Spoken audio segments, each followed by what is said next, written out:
Kerajaan akan mula menyalurkan sumbangan tunai rahmah STR Fasa 1 tahun 2026 bermula 20 Januari ini. Perdana Menteri Dato' Seri Anwar Ibrahim mengumumkan perkara ini dalam perutusan Tahun Baharu pada 5 Januari lalu.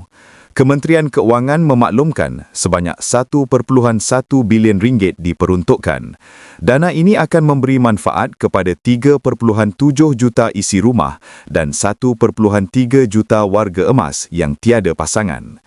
Inisiatif ini bukan sahaja meringankan beban kos sara hidup rakyat, malah dijangka meningkatkan kuasa beli isi rumah.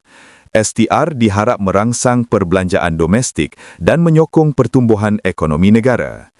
STR Fasa 1 tahun 2026 bukti komitmen kerajaan untuk kesejahteraan rakyat dan ekonomi Malaysia.